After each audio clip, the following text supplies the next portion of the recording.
Mereka menyangka iblis itu yang tidak terlihat, padahal iblis yang dimaksudkan adalah Yudas. Siapa yang paham itu? Barnabas. Pengikut Nabi Isa yang paling jeli dan cerdas. Dialah yang menuliskan kembali Injil yang benar, sehingga disebutlah Injil Barnabas, yang kemudian dituliskan kembali oleh Ashabul Kahfi. Siapa yang menulisnya? Ashabul Kahfi. Pimpinan Ashabul Kahfi Maximilianus.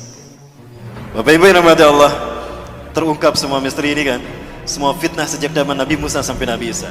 Nanti kita bedah di masa fitnah di zaman kita.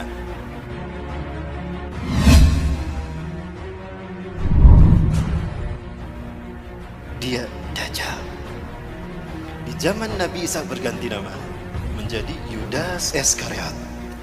Nabi Isa lahir karena mukjizat Allah kan, kalimatullah, disebutnya kalimatullah karena lahir karena kalimatullah. Beliau adalah proses kelahirannya sesuatu yang ajaib. Ini kudratullah dan keajaib, keagungan Allah. Lahir tanpa seorang ayah. Nabi Isa sejak kecil itu dipelihara oleh Nabi Zakaria. Karena Nabi Zakaria ini adalah kakeknya. Nabi Zakaria adalah pamannya Siti Maryam. Maka Nabi Isa ini adalah cucu Nabi Zakaria. Dan Nabi Zakaria saat itu melahirkan anak yang bernama Nabi Yahya. Itu hampir satu usia, satu angkatan dengan Nabi Isa. Kedua-duanya dibawa ke Baitul Maqdis, bumi Isra Mi'raj Rasulullah, di Al-Aqsa. Mendengar ceramah pendeta Sanhedrin.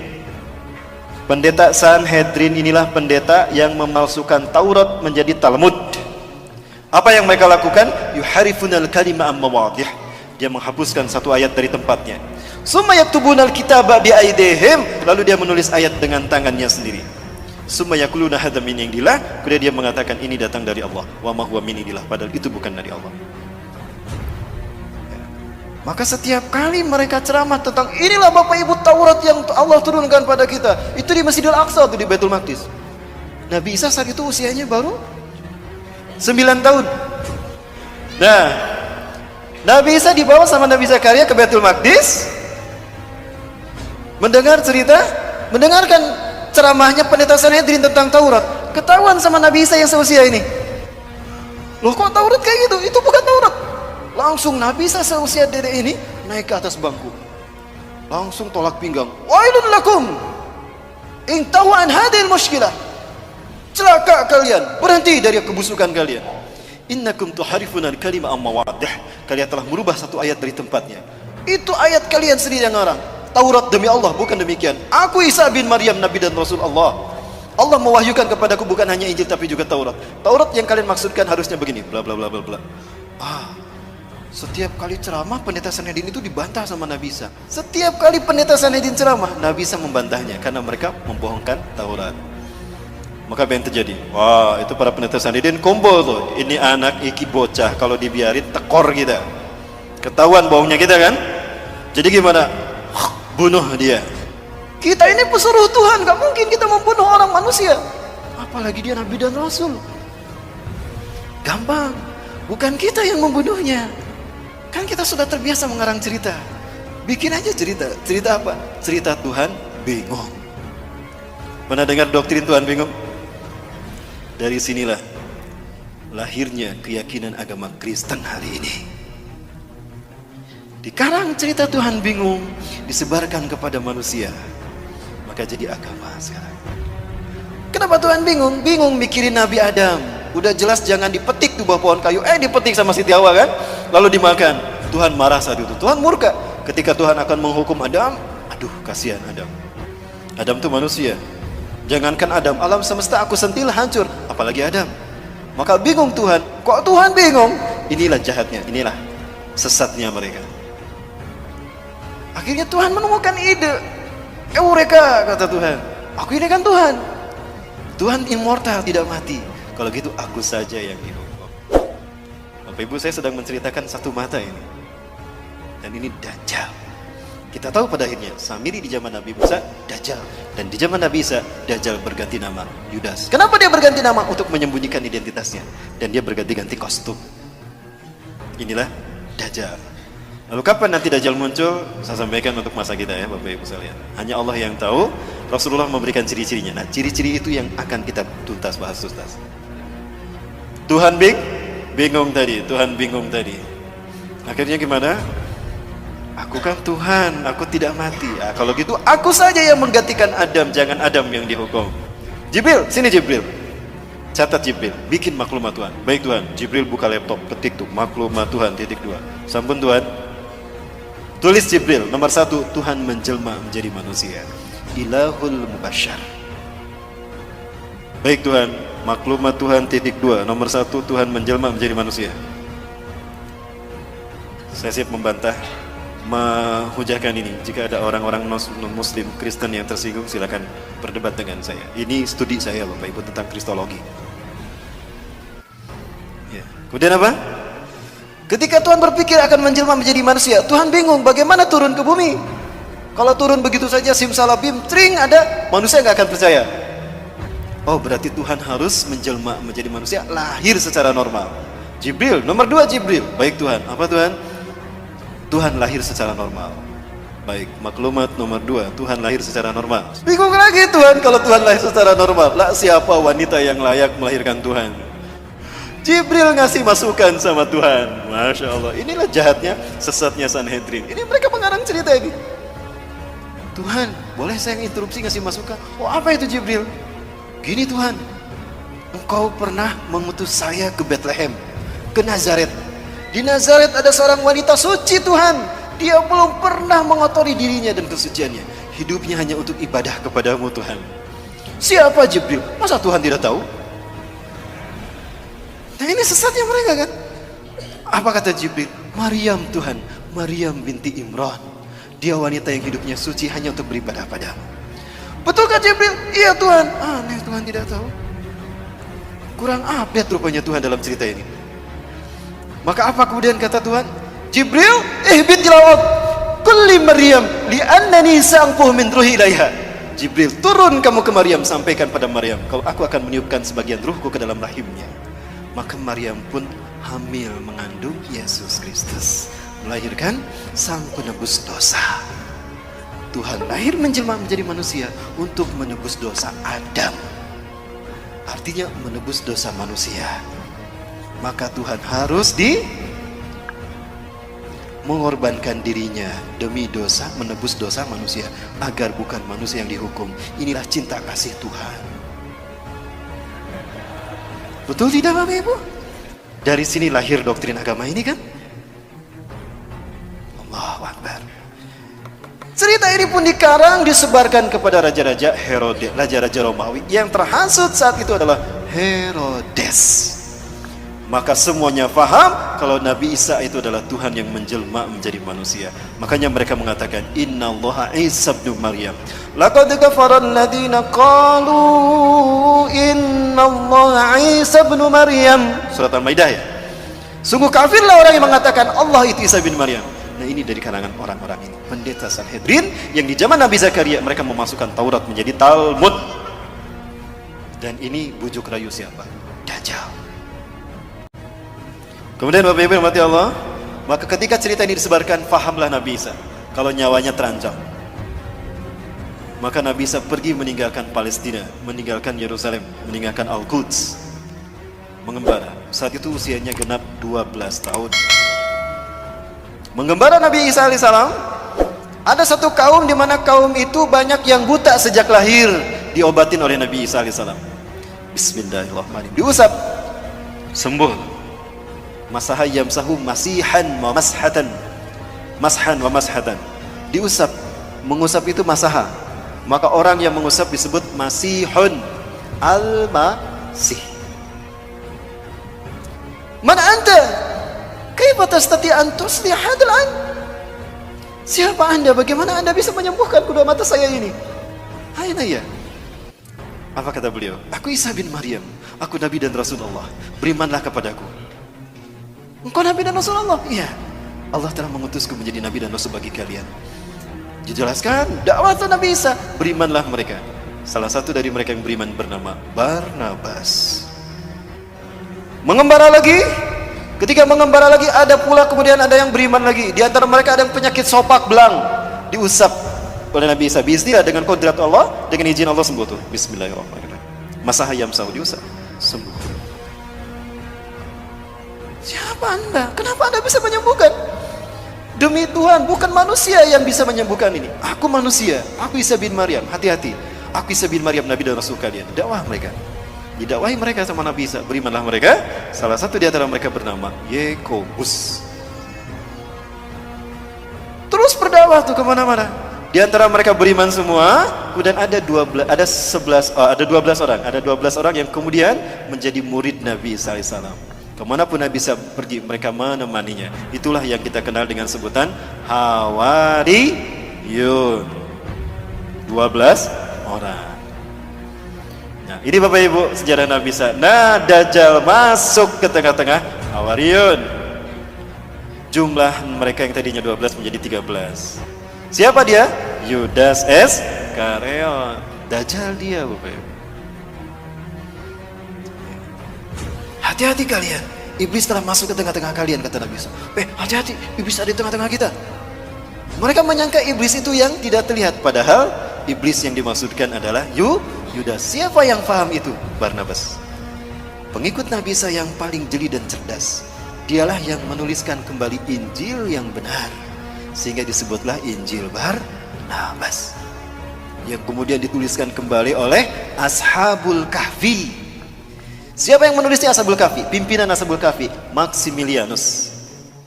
Bapak Ibu yang dirahmati Allah, terungkap semua misteri ini kan, semua fitnah sejak zaman Nabi Musa sampai Nabi Isa. Nanti kita bedah di masa fitnah di zaman kita. Di zaman Nabi Muhammad ada sosok yang diduga Dajjal. Dia bernama Ibnu Soyad. Ciri-cirinya mirip Dajjal, tapi ternyata dia bukan Dajjal. Ya. Rasulullah belum pernah bertemu Dajjal. Yang pernah bertemu dengan Dajjal adalah Tamim Ad-Dari, seorang sahabat dari Persia, sekampung dengan Salman Al-Farisi. Dia adalah seorang pelaut. Dia melihat Dajjal dengan mata kepala sendiri. Ini satu dalil kuat bagi kita bahwa Dajjal itu manusia, bukan Fomeo. Setelah sampai kepada momen terkait dengan Yudas Iskariot ini, pengkhianatannya, Allah berfirman pada Nabi Isa, Isa bin Maryam, aku akan menyampaikan engkau kepada saat di mana engkau akan aku angkat. Ya. Bapak Ibu silakan buka Quran surat Al-Imran ayat 55. Nabi Isa merasakan akan ada pengkhianatan dari Yudas Iskariot dan kaumnya. Para pendeta Sanhedrin berhasil menipu Raja Romawi yang bernama Herodes, atau orang menyebutnya Herodus yang agung, the Great Herodus. Maka saat itu Herodus dan pasukan Romawi datang mencari-cari Nabi Isa untuk menangkap Nabi Isa dan menyalib Nabi Isa alaihissalam. Allah wahyukan itu pada Nabi Isa. Maka Nabi Isa memahami itu, kemudian Nabi Isa berfirman. Ada dalam Quran surat As-Saff. A'udzubillahi minasyaitonirrajim. Iz qala Isa ibnu Maryam lil hawariyyin man ansari ila Allah. Ya, surat As-Saff. Ingatlah ketika bersabda Isa bin Maryam kepada Hawariyin, siapakah yang akan menolong aku untuk menegakkan agama Allah? Qala al-hawariyuna nahnu ansarullah. Itu saat terakhir perpisahan dengan Nabi Isa. Kemudian Nabi Isa mengatakan, kelak di antara kalian ada orang yang berkhianat kepadaku dan dia menggantikan tempat kedudukanku. Ya. Kemudian apa yang terjadi Bapak Ibu? Datanglah seseorang kepada Nabi Isa dan kaumnya Hawariyun. Intabi wa antum, bersembunyilah kalian, wa anta ya Masih Nabi Allah, Anda juga wahai Nabi Allah, Anda harus bersembunyi. Kenapa? Sesungguhnya Herodes dan tentaranya Romawi dan juga para pendeta Sanhedrin sekarang datang untuk menyangkap Anda dan menyalib Anda, Tuanku. Maka Nabi Isa kemudian memerintahkan kaumnya bersembunyi, termasuk Nabi Isa pun bersembunyi. Bersembunyilah semuanya. Nah, Herodes bilang, aku tahu kalian bersembunyi di sekitar sini. Begini saja, kata Herodes, aku tawarkan dengan bijaksana. Siapa di antara kalian yang mau memberitahukan di mana Al-Masih bersembunyi? Aku tidak akan menangkap kalian. Yang aku butuhkan Al-Masih. Siapa di antara kalian yang mau memberitahukan kepadaku di mana Al-Masih bersembunyi? Aku akan berikan dia sepertiga harta kerajaan Pontius Pilatus atau harta kerajaan Herodes. Dan aku akan mengangkatnya sebagai patih kerajaanku. Yudas Iskariot, Dajjal. Aku butuh kekuasaan untuk mempengaruhi manusia. Dan aku butuh harta untuk keliling dunia. Kalau gitu aku saja yang memberitakan. Pucuk dia cinta ulam tiba, kata dia. Keluarlah dia berbicara kepada Herodes, ya. Berbicara kepada siapa? Herodes, Raja Romawi. Aku tahu di mana Al-Masih bersembunyi. Ikuti aku. Ketika dia akan masuk ke tempat Nabi Isa bersembunyi, di situ Allah berfirman kepada Nabi Isa. Quran surat Ali Imran ayat 55. Iz qala Allahu ya Isa. Iz qala, ingatlah ketika berfirman. Ingatlah Muhammad qala ketika berfirman. Siapa? Allah. Ya Isa, hai Isa, ini mutawaffika. Kalimat mutawaffika, wafat itu bukan berarti mati. Sesungguhnya aku akan mewafatkan kau. Itu artinya bukan mematikan kau. Wafat tidak selamanya artinya mati. Di dalam surat Al-An'am ayat ke-60 Allah berfirman, A'udzubillahi minasyaitonir rajim. Wa huwal ladzi yatawaffakum bilail wa ya'lamu ma jarahtum fil nahar. Dialah Allah yang telah menidurkan engkau di waktu malam dan Allah mengetahui apa yang kalian lakukan di waktu siang. Artinya wafat ini bisa berarti tidur. Berarti Nabi Isa kalimat ini mutawaffika, sesungguhnya aku akan menidurkan engkau Isa. Jadi Nabi Isa ditidurkan, tidak dimatikan. Warafuka ilayya, dan aku akan mengangkatmu ke sisiku. Artinya Nabi Isa diangkat dengan fisiknya. Wa mutahhiruka minal ladzina kafaru, dan aku akan membersihkan namamu dari orang-orang kafir. Yang bergelar Al-Masih itu bukan Dajjal, tapi Nabi Isa alaihi salam. Allah tunjukkan nanti, makanya Allah turunkan siapa sesungguhnya yang bergelar Al-Masih dan siapa sebetulnya menebar fitnah atas nama Isa bin Maryam. Maka Nabi Isa diturunkan untuk membunuh Dajjal. Di mana Nabi Isa akan membunuh Dajjal? Di Aleppo, Suriah, Damaskus, di Masjid Umawi, masjid yang bermenara putih.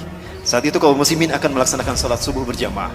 Ketika itu qomat sudah dikumandangkan. Wa imamukum al-Mahdi, imam kalian al-Mahdi, kata Rasulullah. Ini ada dalam Syarah Sahih Muslim, Syarah Syekh An-Nawawi. Kata Imam Mahdi, "Stawu subuhakum talaswatadu." Luruskan, dapatkan saf kalian. Ketika sedang meluruskan saf, maka fanazala Isa bin Maryam. Turunlah Isa bin Maryam. Memegang sayap dua malaikat ala janahain malakain. Apabila melihat ke bawah bersentuhan air, tanda beliau telah berwudu. Apabila melihat ke atas, beliau menjatuhkan sesuatu mirip mutiara. Kemudian, maka ketika Yudas masuk, Nabi Isa ada tidak di sini? Tidak ada, karena Nabi Isa sudah diangkat Allah ke langit. Maka ketika Yudas masuk, ditemukan nggak Nabi Isa? Tidak ada. Nah, ketika dia di dalam, dia mengalami apa yang Allah bahas dalam Quran surat An-Nisa ayat 157. Wa qalihim inna qatalnal masih Isa ibn Maryam Rasulullah wa ma qataluhu wa ma salabuhu. Ya. Mereka tidak membunuhnya, kata Allah. Berarti mati tidak? Tidak, kan tidak dibunuh. Wa ma salabuhu, dan tidak pula menyalibnya. Berarti siapa yang disalib? Yudas Iskariot. Bapak Ibu, kalau di dalam salibnya Katolik itu biasanya ada tulisan INRI. Ada yang mualaf di sini? Ya, ada tulisan INRI. Ini pakai huruf ya. Kalau ditanyakan pada orang-orang non muslim itu, apa arti kata INRI? Saya pernah melakukan. Bertanya kepada seseorang yang mualaf, saya punya jamaah, sahabat, dia sudah masuk Islam. Ketika itu saya tanya, antum tahu apa arti kata INRI? Oh, itu singkatan Yesus orang Nazaret, Raja Yahudi. Oh, bukan. INRI itu artinya bukan itu, tapi INRI itu artinya penjelmaan. Ketika Yudas masuk ke dalam, Nabi Isa sudah tidak ada. Pelangga-pelongo dia, loh, kemana Isa? Tadi di sini. Disitulah Allah merubah wajah dan tubuhnya. Allah merubah Yudas Iskariot menjadi Isa bin Maryam. Mereka tidak membunuh Isa bin Maryam dan tidak punya menyalibnya, tetapi mereka diserupakan. Tetapi dia diserupakan oleh Allah untuk Isa bin Maryam. Ya. Maka Yudas dirubah menjadi Nabi Isa. Maka ketika Yudas keluar, siapa yang ditangkap oleh Herodes? Si Yudas. Loh, kok aku yang ditangkap? Lastu Isa, ana Yudas ali diadulkum ilai. Kok aku yang ditangkap? Aku bukan Isa, aku Yudas yang menunjukkan kamu tadi. Wis meneng baik, kok Isa kok? Lewat wajah Isa. Suaramu itu suara Isa toh. Lah, kok aku yang disalib? Ditangkaplah dia, kemudian disalib. Ketika disalib, ditidurkan, dipaku kaki dan tangannya. Dia melihat Nabi Isa diangkat ke langit. Ini bukti kalau Nabi Isa diangkat dengan fisiknya. Maka dia berkata, Eli Eli lama sabakhtani, ada dalam Bible. Tuhanku, Tuhanku, Tuhanku, Tuhanku, kenapa kau tinggalkan aku? Eli itu bahasa Ibrani itu Tuhan. Ya, Eli itu apa artinya? Tuhan. Itu di bahasa Ibrani, di Romawi sana. Nah, jadi siapa yang disalib? Nabi Isa apa Yudas? Yudas Iskariot. Nah, Paham Barnabas apa yang dikatakan oleh Nabi Isa? Kelak di antara kalian ada orang yang berkhianat kepadaku. Dia menggantikan tempat kedudukanku. Dia di mana? Dia berkhianat karena memberitahukan di mana Nabi Isa bersembunyi kan? Dan menggantikan Nabi Isa di tiang salib. Barnabas yakin dia Dajjal. Dia ingin membuktikan kalau dia Dajjal atau bukan. Diam-diam setelah 3 hari 3 malam, malam hari tanpa ada yang tahu, Barnabas menggali kuburannya Yudas. Sebelum digali, Allah kembalikan wajahnya menjadi wajah Yudas kembali dari wajah Nabi Isa. Pergantian wajah ini mengakibatkan adanya pancaran cahaya yang nempel di kain kafan. Maka lihat wajah-wajah Yesus seluruh dunia, sama kan? Itu dari sumbernya dari kain kafan. Wajah Nabi Isa dikembalikan kepada wajah Yudas, itu menembakkan ke kain kafan, ya. Maka darahnya itu nempel di kain kafan. Ya, the sword from Turin, sampai sekarang masih ada kain kafannya, saya pernah melihat itu. Sekarang ada di Italia. Ya, di Turin, Italia. Itulah kenapa wajah Yesus seluruh dunia sama. Ya, ketika digali, apa yang terjadi? Masih hidup. Sebelum dikubur, saya ingin menyampaikan sesuatu terkait dengan Dajjal. Kalau Yudas ini adalah Dajjal. Kenapa saya meyakini kalau Yudas Iskariot adalah Dajjal? Hadis Rasulullah SAW. Tidaklah Allah mengutus seorang nabi pun sejak Allah menciptakan langit dan bumi, menciptakan Adam sampai hari kiamat, melainkan ada satu fitnah yang terburuk, fitnah Dajjal. Sebagaimana para nabi mengingatkan kaumnya tentang Dajjal, dan sebagaimana Nuh mengingatkan kaumnya tentang Dajjal, hati-hati dengan fitnah Dajjal. Hari ini akan aku katakan kepada kalian, sa'aqulu lakum ma lam yaqulhu min qabl. Aku akan mengatakan kepada kalian sesuatu yang para nabi dan rasul belum mengatakannya. Apa itu? Innahu a'war wallahu laisa bi'awar. Sesungguhnya dia a'war. Banyak yang menerjemahkan buta. Menurut saya a'war bukan sekedar buta. Ada orang yang matanya normal tapi tidak melihat. Disebutnya apa? Buta kan? Tapi matanya normal. Kalau ini bukan a'war, itu bukan buta. Lihat hadis yang lainnya. Ka'anna ainuhu ainabah. Seolah-olah matanya itu seperti anggur yang menonjol, hitam semua. Artinya pecak. Jadi bukan buta tapi pecak. Pertanyaannya, kenapa cuma Rasulullah yang memberitahukan kalau dia itu pecak sebelah mata kanannya? Karena peristiwanya terjadi setelah Nabi Isa diangkat. Apa itu? Setelah si Yudas Iskariot disalib, dia diarak ke bukit Golgota. Nah, diarak dia ke bukit Golgota, bukit tengkorak. Ketika diarak, Herodes memegang pedang di tangan kanannya, Old Testament perjanjian lama di tangan kirinya. Itu pedang ditusuk-tusukan ke tubuh Yudas Iskariot. Ketika pedang tadi menusuk tubuhnya, bercucuran darah, Bapak Ibu. Ketika darah bercucuran, para pendeta Sanhedrin dan tentara Romawi berebut darah tersebut, diminum. Itu rukun ke-5 agama Kristen. Ekaristi Holy Water, rukun meminum air suci. Kenapa mereka meminum darah itu? Karena mereka meyakini kalau ada bagian tubuh Yesus bercampur dalam tubuh mereka, mereka tidak akan pernah masuk neraka. Mereka akan masuk surga. Jika ada tubuh Yesus bersatu dengan mereka, maka darah mereka diminum.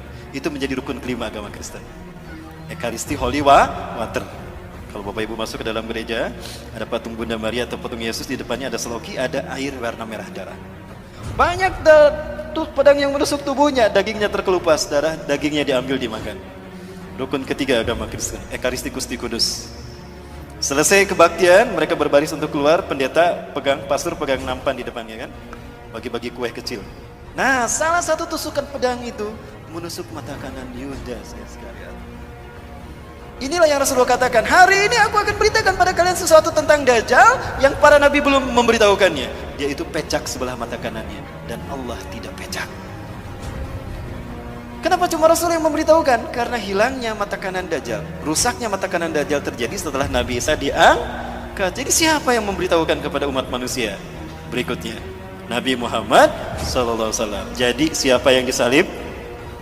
Yudas atau alias Dajjal. Orang Kristen pun yakin dia akan turun. Bapak Ibu, di HP saya ada tayangan dalam bahasa Inggris. Ternyata mereka sudah yakin betul bahwa Tuhan yang mereka sembah itu salah.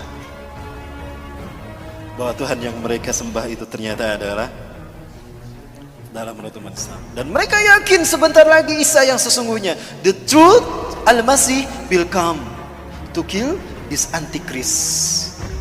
Itu kata mereka. Saya tunjukkan ini adalah masjid yang menjadi tempat pertemuan Nabi Isa alaihissalam dengan Dajjal. Rasulullah SAW menyebutkan saat itu kaum muslimin akan melaksanakan sholat subuh. Wa imamukum al-mahdi, dan imam kalian adalah al-mahdi. Ketika qomat tadi kan Nabi Isa turun ya.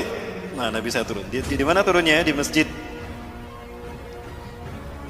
Indal Manaratil Bayda, di masjid bermenara putih Syarqiyah Damaskus, di Damaskus Timur. Ketika Nabi Isa turun, kata Imam Mahdi, "Ta'ali Nabi Allah, salilana." Mari Kanjeng Nabi, imami kami salat. Imam Mahdi mundur. Ternyata Nabi Isa tidak mau jadi imam salat.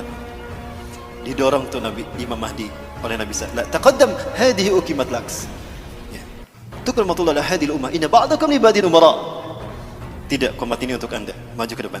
Andalah imam mereka. Karena sebagian dari kalian ada pemimpin sebagian lain. Inilah kemudian Allah berikan pada umat ini. Allahu Akbar. Nabi Isa salat di belakang Imam Mahdi. Apakah Imam Mahdi lebih mulia dari Nabi Isa? Tidak. Pelajari Quran surat Ali Imran 8182. Itu jawaban kenapa Nabi Isa tidak mau menjadi imam salat. Selesai melaksanakan salat berjamaah subuh, imamnya Imam Mahdi, apa kata Nabi Isa? Iftahil bab, buka pintu masjid itu.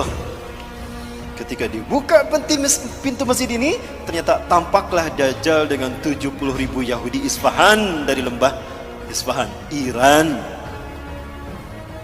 Inilah kenapa Iran menjadi Syiah, karena Syiah ciptaan Dajjal. Begitu dibukakan, kaget Dajjal ketika ada Nabi Isa di dalam. Aduh, malaikat mautku sudah datang. Merinding dia, kata Rasulullah. Mencair dia seperti garam yang terkena air. Rasulullah menyebutkan, harumnya tubuh Nabi Isa tercium sampai sejauh mata memandang. Dan jika orang yahusumul kafirun matu baktatan. Jika orang kafir mencium bau harumnya Nabi Isa, tubuhnya maka mati seketika. Itu barisan depannya mati semua, plak, mati. Sisanya mereka lari tunggang langgang. Dajjal sendiri itu merinding dia. Lari dari Aleppo, lari ke Israel, Bapak Ibu.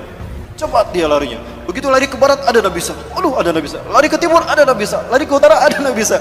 Dia bingung melarikan diri kemana. Saking takutnya dia, mencair tubuhnya. Artinya deras mengalir keringatnya. Maka di pintu ludlah Nabi Isa menemukan Yudas Iskariot alias Dajjal. Di pintu Lut, kata Rasulullah dalam hadis riwayat Imam At-Tirmidzi, Dajjal terdampar, tidak bisa melarikan diri. Dibunuhlah oleh Nabi Isa alaihissalam. Ya, kemudian di pintu Lut lah dia terdampar. Di mana pintu Lut itu? Pintu Lut adalah tempat di mana Dajjal dibunuh Nabi Isa.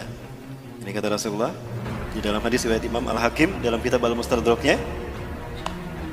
Isa bin Maryam akan membunuh Dajjal di gerbang Lut. Yaqtulu Isa bin Maryam ad-Dajjal bi Babiludin. Ya, hadis riwayat Imam At-Tirmidzi dalam kitab Mustadrak juz ke-4 ayat 105. Seperti apa pintu Lut di mana Nabi Isa membunuh Dajjal? Ini dia. Inilah pintu Lutnya. Subhanallah. Di Lut itu sekarang 13 mil timur Tel Aviv. Bapak Ibu kalau umroh plus Aqsa, saya biasa membawa jamaah ke Tel Aviv. Tapi kita tidak bisa masuk ke dalam karena ada pangkalan militer Angkatan Udara Israel. Bapak Ibu rahmatullah, pertanyaannya, kapan itu terjadi? Baik, kapan itu terjadi Bapak Ibu? Mau kita bahas angkanya? Kita hitung angkanya. Kapan Dajjal muncul kata Rasulullah? Baik, kita bahas dulu angkanya Bapak Ibu. Ini hadis Rasulullah. Sayati Dajjal ilal Madinah wa yattabi'unahu sab'una alaf al-yahud min wadi Isfahan ala jabhatil farsh. Dajjal akan datang diikuti oleh 70.000 orang Yahudi dari lembah Isfahan Iran menggunakan jubah Persia. Saat itu Dajjal akan memasuki Madinah. Baik, selesai. Dajjal akan tiba memasuki Madinah wa huwa mani'un min duhuliya, tapi dia terlarang memasuki Madinah. Kenapa? Li'anna likulli babin bawabati Madinah lahu malakan. Karena di dalam Madinah setiap pintu gerbang Madinah itu dijaga oleh dua malaikat. Ala sihamihim, dengan panah mereka masing-masing. Dengan panah mereka masing-masing. Satu langkah Dajjal masuk ke Madinah dipanah, mati dia. Maka fayamkusu kharijal Madinah. Dajjal takut dibunuh, maka dia tinggal di luar Madinah. Kemudian dia naik ke sebuah bukit yang bergaram tadi kata Rasulullah. Bapak Ibu kalau ke Madinah biasa diajak jalan-jalan ke Masjid Qiblatain. Gitu ya? Nah di belakang Masjid Qiblatain itulah bukit yang akan dinaiki Dajjal. Ini bukitnya nih. Inilah gunung yang akan dinaiki Dajjal. Inna Dajjal sayas'adul jabala, summa yatawajjah ila jihatil Madinah, summa yaqulu liman tabi'ah. Dajjal akan naik ke bukit yang bergaram kata Rasulullah. Lalu dia mengarahkan badannya, wajahnya ke arah masjid, ke arah Madinah. Lalu dia berkata, "Ara'aitum dalikal kisrar abyad?" Apakah kalian melihat istana putih itu? Dalika Masjidu Ahmad. Apakah kalian melihat istana putih itu? Itu adalah masjidnya Ahmad. Artinya apa? Ketika Dajjal datang, Masjid Nabawi terlihat putih seperti istana. Pertanyaannya, hari ini Masjid Nabawi berwarna apa? Lihat aja ini kan Masjid Nabawi nih. Warnanya apa? Putih. Nih Masjid Nabawi di siang hari. Apa warnanya? Dan ini di malam hari. Apa warnanya? Seperti inilah Masjid Nabawi ketika Dajjal melihatnya. Artinya Dajjal muncul di zaman siapa? Zaman kita kan? Baik, yang kedua. Sayati al-Masjid Dajjal wa huwa mani'un min duhulil Madinah. Wa laha sab'atu abwab. Dajjal akan datang ke Madinah. Saat itu Madinah punya 7 pintu gerbang. Yang setiap gerbangnya dijaga dua malaikat dengan panah mereka. Pertanyaannya, hari ini Madinah berapa pintu gerbangnya? Kata Rasulullah, kalau pintu gerbang Madinah sudah ada 7, itu hari di mana Dajjal akan datang. Pinten Bu? Sudah 7. Hari ini Madinah sudah punya 7 pintu gerbang. Jadi Dajjal muncul di zaman siapa? Baik Bapak Ibu. Peristiwa tadi, sholat berjamaah subuh lalu Nabi Isa turun dan Dajjal Allah pertemukan dengan Nabi Isa. Lalu Nabi Isa membunuh Dajjal. Di pintu Lut tadi Nabi Isa membunuh Dajjal. Kamu yang menuduh saya Tuhan. Terus cabut lagi. Padahal kamu adalah makhluk terkutuk. Terus. Oh, itu Dajjal. Menyakitkan sekali. Begitu dahsyat, hebat dan kuatnya Nabi Isa membunuh Dajjal. Sampai darahnya terciprat pada pasukannya. Kapan itu terjadi? Baik, kita hitung ya. Hanya Allah yang tahu, tapi Rasulullah memberikan kisi-kisi pada kita.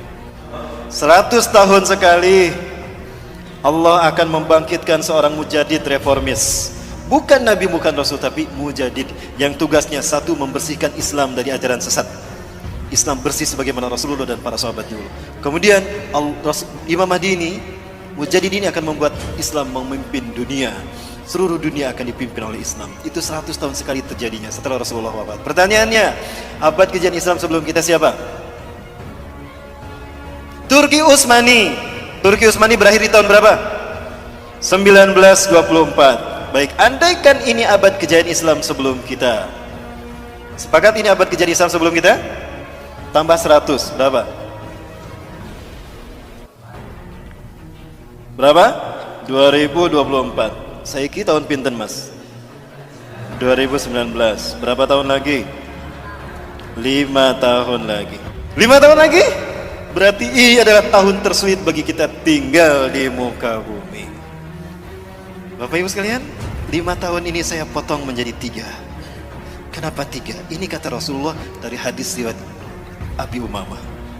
Betulkah 3 tahun lagi? Nantikan di episode yang akan datang. Barangkali itu dulu Bapak Ibu yang dapat saya sampaikan, lebih dan kurangnya mohon maaf. Yang benar dari Allah, yang salah dari kutipan saya pribadi dan saya bersifat astagfirullahaladzim. Ya, terima kasih Bapak Ibu. Hadanallahu wa yakum asmin wa minkum. Assalamualaikum warahmatullahi wabarakatuh.